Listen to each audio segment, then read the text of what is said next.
Même Rav Shach Zatzal a renvoyé un jour quelqu'un de la famille Usan de Sarcelles le voir.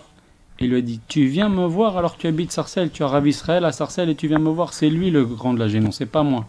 On a reçu ici le chamage de Rav Shach.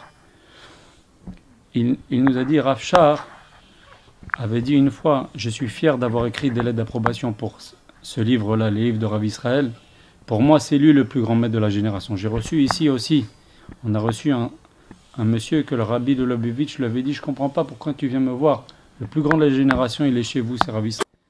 Et il faisait froid, et j'ai trouvé le Rav très très malade, très très fatigué. Et je lui ai dit: Rav Israël, aujourd'hui, vous ne pouvez pas aller au collège, vous êtes trop fatigué. Il m'a dit: Je suis obligé d'aller. Il y a une femme nécessiteuse qui m'a dit qu'elle allait venir aujourd'hui, et je dois lui remettre de l'argent. Et je lui ai dit: Rav Israël, mais je peux aller à votre place, donnez-moi, confiez-moi la somme, je la lui remets en main propre. Il m'a dit: Non, c'est une femme qui a beaucoup de dignité, elle sera gênée si c'est toi qui lui remets. Et j'ai amené le Rav malgré sa fatigue, malgré qu'il était très très très malade. Il a reçu cette dame-là et plein d'autres dames. En revenant, je lui ai dit: Rav Israël, vous voyez quand vous êtes fatigué. Il m'a dit: La fatigue, elle passe. Mais imagine si toutes ces femmes, elles avaient trouvé la porte fermée. Bien, nous entamons cet épisode 5 sur la vie de Rav Israël, sur une des choses les plus importantes de la voie de Rav Israël, c'est comment il s'occupait des Bnot Israël, des femmes.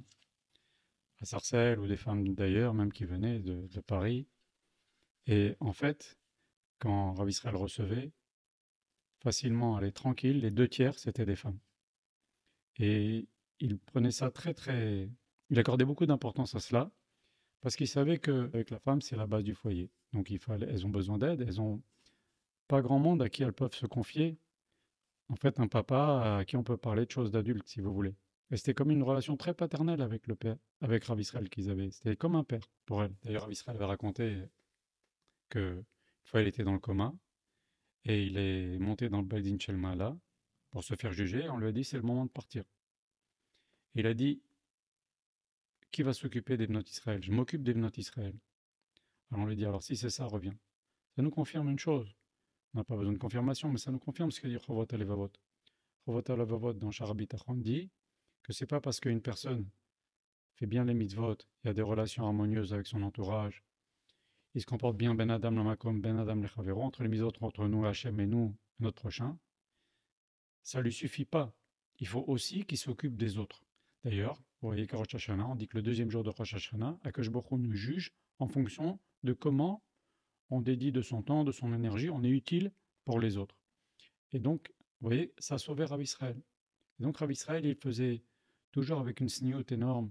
Il laissait la porte ouverte, même s'il ne pouvait même pas lever de sa chaise.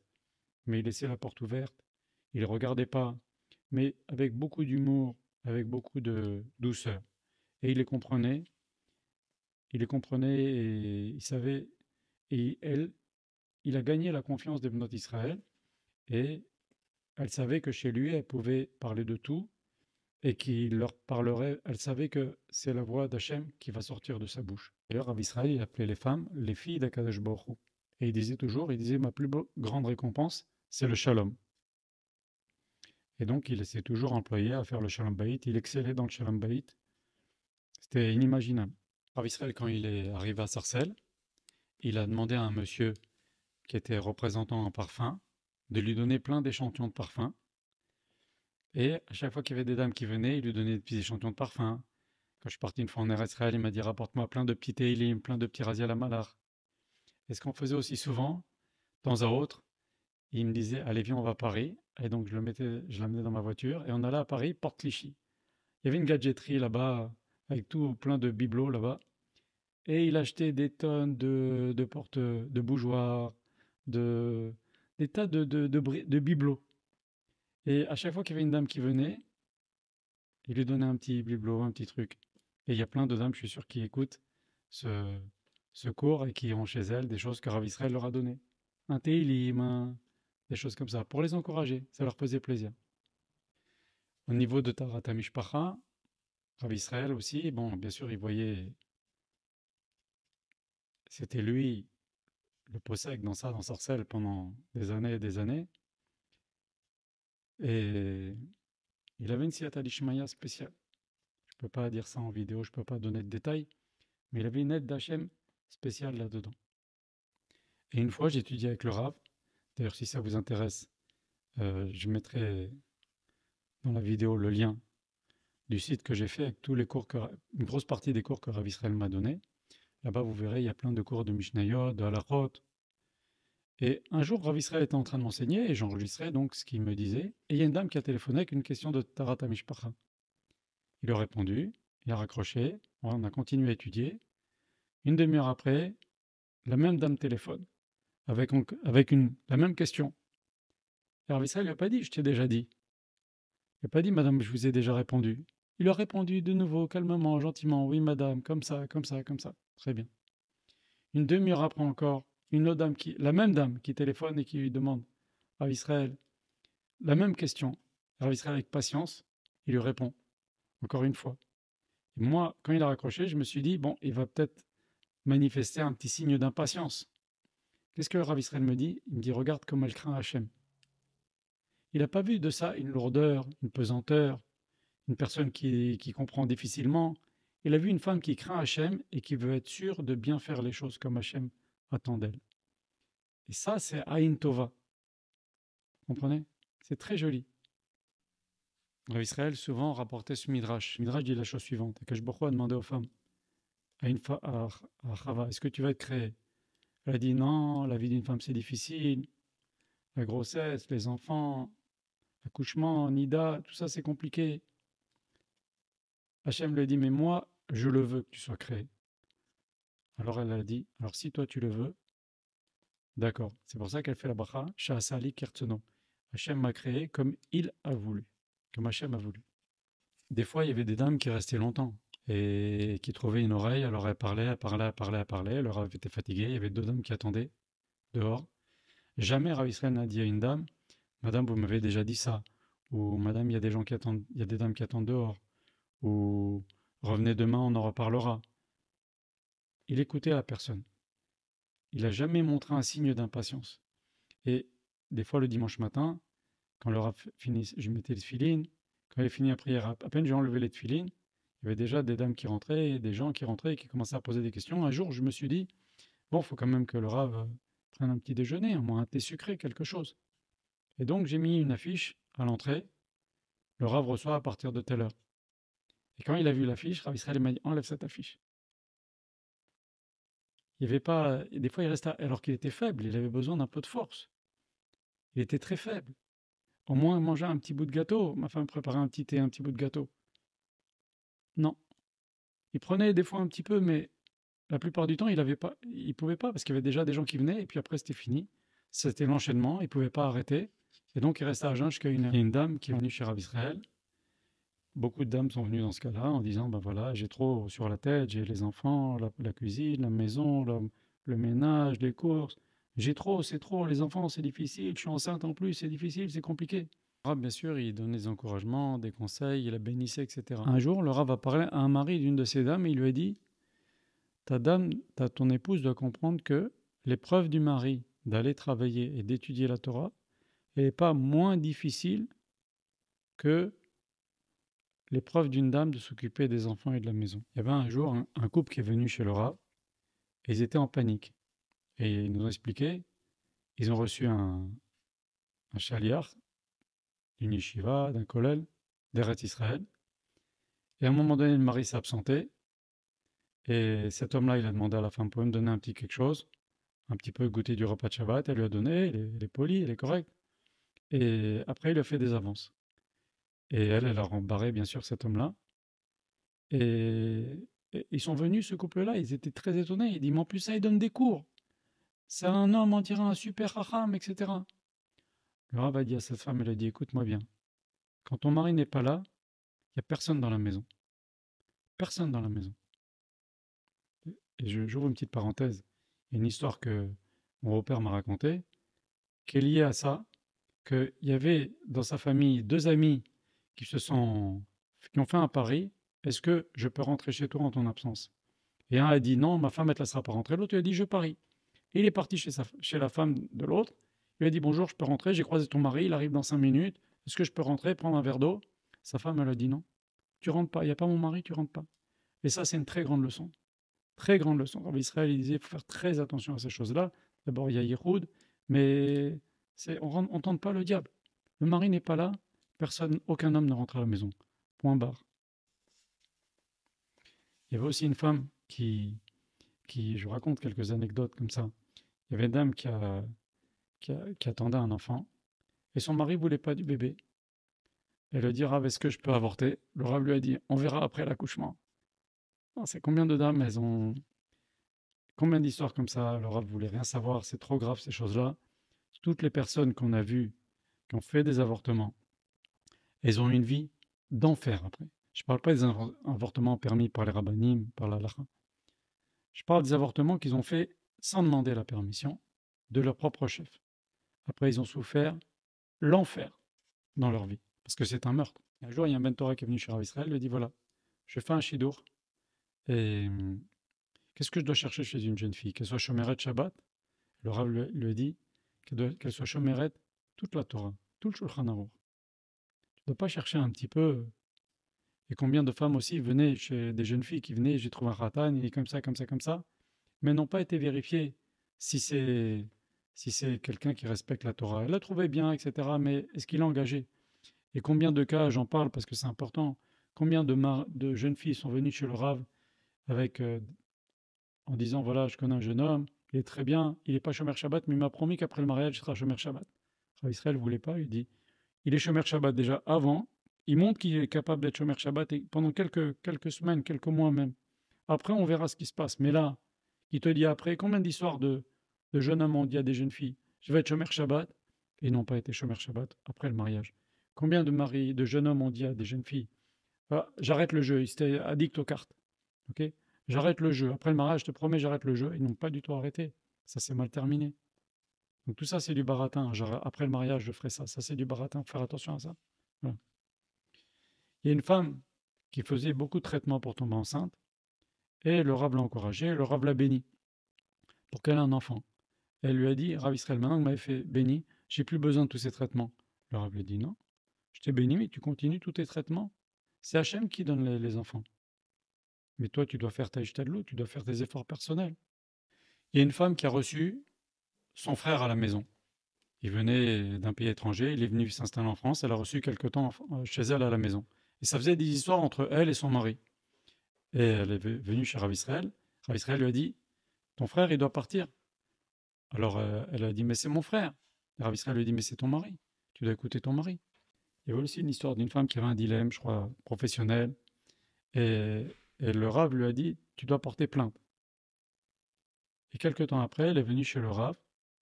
Et le Rav lui a dit, tu as porté plainte, comme je t'ai dit? Elle a dit non. Alors le Rav lui a dit, pourquoi? Il a dit, mon mari ne voulait pas. Alors le Rav lui a dit, tu as bien fait. Tu dois écouter ton mari. Regardez l'humilité du Rav et comment il a aussi voulu lui donner une leçon que écouter son mari, c'est très important. Malheureusement, c'est quelque chose qui n'existe plus aujourd'hui, quasiment plus. Rav Israël disait, les femmes, quand elles sont dans une épreuve d'écouter ou pas le mari, elles ont l'impression qu'écouter son mari, c'est se soumettre. Et regardez sur Internet, il n'y a aucun cours qui parle du respect du mari. Il n'y a que des cours qui parlent du respect de la femme. Et malheureusement, ça crée énormément de problèmes. La majorité des divorces, pour mes ententes, c'est parce que la femme ne respecte plus le mari aujourd'hui, malheureusement. Et ça date pas d'aujourd'hui, ça date de... Mais dernièrement, ça s'est aggravé. Voilà. Donc les femmes, si elles veulent leur shalom bayit, qu'elles tentent, c'est un secret du Rambam qui dit que une femme qui respecte son mari, il la traitera comme une reine. Une femme qui ne respecte pas son mari, il la traitera comme une servante. C'est quelque chose d'immuable. Il y a une dame qui est venue chez Rav Israël et qui lui a dit, voilà, Rav Israël, j'en peux plus, c'est trop difficile, trop de pression, trop de charge mentale. Rav Israël lui a dit, il a écouté et il lui a dit, madame, qu'est-ce que tu veux? Tu aurais voulu ne pas avoir d'enfant? Elle s'est beaucoup vexée, cette dame. Mais après, elle a admis que ça lui avait fait du bien. Ça lui a fait un coup de tonnerre, ce que Rav Israël lui a dit, comme un électrochoc. Mais elle a dit que finalement, ça lui permet d'arrêter de voir négativement et de se rendre compte que Eh ben, bon, c'est vrai que c'est difficile, mais il y a des gens qui rêveraient de sa situation d'avoir plein d'enfants et d'avoir à s'en occuper. Alors, Israël était très très fort dans le Shalom Bayit. Combien de fois il a fait des Shalom Bayit? Il avait un don spécial. Il, avait- il disait toujours, on dit de moi que je suis l'avocat des femmes. Mais il prenait toujours la défense des femmes, en fait, parce qu'il les comprenait beaucoup. Il y a une jeune dame qui a téléphoné chez Rav Israël et qui lui a dit, Rav Israël, je me sens perdu, je me sens vide. Et Rav Israël la connaissait bien, c'est Rav Israël qui a présenté un jeune homme à cette jeune dame, ils se sont mariés. En fait, elle venait de se marier il y a une dizaine de jours. Et regardez la réponse de Rav Israël qui lui a dit, c'est génial ce qu'il lui dit. Il lui a dit, écoute, depuis que tu es jeune, ton objectif c'est de se marier, ok? C'était très, très important pour elle, ok? Tu as rêvé, ta robe, etc., te marier, etc. Maintenant que c'est derrière toi, tu dois te fixer de nouveaux objectifs. C'est pour ça que tu es un petit peu comme ça. Et ça, je trouve ça très fort ce que Rav Israël a discerné. Il a discerné qu'elle était en manque de but. Il a dit maintenant regarde devant. Bezrat Hashem essaie de se fixer comme but d'avoir des enfants, de bien les éduquer, d'avoir un couple harmonieux, d'en faire de tes enfants des Bnei Torah, des Bnot Torah, mariage de tes enfants, etc. Regarde devant. Ça y est, maintenant fixe-toi de nouveaux buts. Et ça, c'est très important. Il y a une dame qui appelait Rav Israël, elle était malheureuse parce que, encore une fois, elle avait vu qu'elle n'arrivait pas à tomber enceinte. Et Rav Israël lui a dit, écoute, je te promets que l'année prochaine, à cette date-là, tu auras déjà un deuxième enfant. Je connais cette famille-là.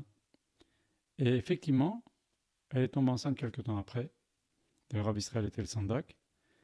Et le lendemain, Rav Israël m'a dit, comment j'ai osé dire, promettre une chose pareille? Qui je suis pour promettre une chose pareille? Vous voyez sa modestie. Mais quand il a dit avec un cri du cœur parce qu'elle comprenait sa peine. D'ailleurs, quand par exemple, il y avait des questions Tarata Mishpacha et Rav Israël disait que le mari et la femme devaient se séparer, il le disait, mais il disait je partage votre peine. Il ne disait pas comme ça une décision et puis après, il prenait conscience que ça faisait de la peine dans un couple. Il y avait un jour une dame qui est venue chez Rav Israël parce que la veille, il y avait eu un grand appel, une grande soirée pour le mikvé de Sarcelles et son mari avait fait un très joli don, il avait fait un chèque sur place. Et donc elle arrive chez Rav Israël, lui dit je suis venu récupérer le chèque de mon mari. Alors Rav Israël lui dit pourquoi? Il dit parce que cet argent-là, c'est de l'argent qu'on avait mis de côté pour partir en vacances. Et maintenant, on n'a plus d'argent pour partir en vacances. Mon mari vous a tout donné. Et le Rav lui a dit écoute, moi je ne peux pas te donner, cet argent-là, il appartient, ça y est, il a donné, je ne peux pas te le rendre. Elle était très contrariée, cette dame. Elle lui dit écoute, ma fille, est-ce qu'il y a quelque chose qui te manque? Au début, elle a dit non. Après, elle a reconnu, elle a dit voilà, Rav Israël, on est mariés depuis un moment, on n'a pas d'enfant. Il dit voilà, par le mérite du don de ton mari, je vais te bénir maintenant et tu vas avoir des enfants. Et effectivement, c'est ce qui s'est passé. Il y avait un couple qui est venu comme ça chez Rav Israël. Malheureusement, leur enfant avait une tumeur au cerveau, un petit bébé. Et Rav Israël a dit au monsieur, il a dit écoute, ton enfant, ce qu'il a, c'est dans la tête. Regarde ce qu'on va faire. Toi, tu vas te couvrir la tête et ton épouse va se couvrir la tête. Et moi, je vais prier. Vous allez faire votre part. Et comme ça, la dame, elle a pris sur elle de se couvrir les cheveux, et le mari de porter la kippa. Et alors, le Rav les a baignés et l'enfant a guéri vraiment par miracle. Les médecins, ils n'ont rien compris. Israël a fait des shalom bayit, des fois même tard le soir. Ou des fois, il y a une fois un couple qui a appelé chez Rav Israël à minuit. Et Rav Israël leur a dit de venir. Il les a reçus comme ça jusqu'à 2 ou 3 heures du matin. C'est vraiment le service de nuit. Une fois, il y a un couple qui est venu d'Eretz Israël. Et comme la fille, c'est Rav Israël qui l'a béni plein de fois pour qu'elle se marie, la dame, elle a dit moi, je veux faire le Shalom Bayit, c'est que chez Rav Israël. Et donc ils sont venus d'Israël en France pour faire le Shalom Bayit. Et pas dans le même avion. Ils sont donnés rendez-vous tel jour, telle heure. Chacun est venu séparément. C'était très très grave, quoi. Et Rav Israël a mis beaucoup de temps pour la faire le Shalom Bayit et il a réussi, Baruch Hashem. Et finalement, ils sont repartis dans le Shalom. Quand quelqu'un venait chez Rav Israël et le Rav lui disait de faire une chose, et la personne a continué comme si Rav Israël ne lui avait rien dit, le Rav Israël se taisait. Et une fois, j'ai dit à Rav Israël, mais Rav Israël, elle a entendu ce que vous dites, mais peut-être que c'est bien d'assister, peut-être qu'il faut lui redire. Rav Israël me disait ça et je lui ai dit. D'ailleurs, à une dame, une fois, le Rav lui a dit, si vous ne m'écoutez pas, pourquoi vous venez me voir? Par contre, il y a des fois des dames qui venaient et qui réexposaient le même problème, et Rav Israël, il leur réexposait la réponse, avec une grande patience. Combien de jeunes filles, Rav Israël avait mis de l'argent de côté pour se payer une tombe au Mont des Oliviers, et il y a eu une fois une jeune fille qui n'avait pas de quoi se marier, il a donné tout son argent à cette jeune fille pour qu'elle se marie. Après, il a refait difficilement des économies pour se payer une tombe au Mont des Oliviers, et il a de nouveau donné. Mais c'était quoi? C'était une femme qui s'était disputée avec son mari, et dans sa colère, elle a pris plein d'argent de son mari, et elle a acheté des tas d'habits, pas de sniout, pour contrarier son mari. Et après, elle a regretté, elle a dit mon mari va se rendre compte, ça va faire une histoire. Et le Rav lui a redonné tout le cash, c'était du cash qu'elle avait dépensé, le Rav lui a redonné tout son argent qu'il avait mis de côté pour aller être enterré à Harazitim. Il dit voilà, remets-le dans la cachette où ton mari gardait cet argent, et il se rendra compte de rien. Et débarrasse-toi des habits pas sniout. Vous vous rendez compte? Pour le shalom bayit. Il y a beaucoup à dire sur le grand travail que Rav Israël a fait avec les femmes. Il leur donnait un cours tous les lundis soirs. Et après, il partait sur Tehillim, des commentaires sur Tehillim. Et puis après, c'était question-réponse. Il y avait beaucoup de dames qui venaient, et c'était très intéressant pour elles, elles prenaient beaucoup de rizouk. Dans Rav Israël et les dames, il a fait quelque chose d'extraordinaire. Parce qu'il savait que si la femme est bien, alors tout le foyer est bien. D'ailleurs, il y a une fois un mari qui a dit à sa femme, il lui a dit, toi aujourd'hui, tu es parti chez Rav Israël. Il dit, comment tu sais? Il dit, je te vois bien, tu es joyeuse, tu es contente, tu es de bonne humeur. Rav Israël, il savait redonner de la simcha aux gens, malgré sa maladie, malgré tout, et en particulier avec les femmes.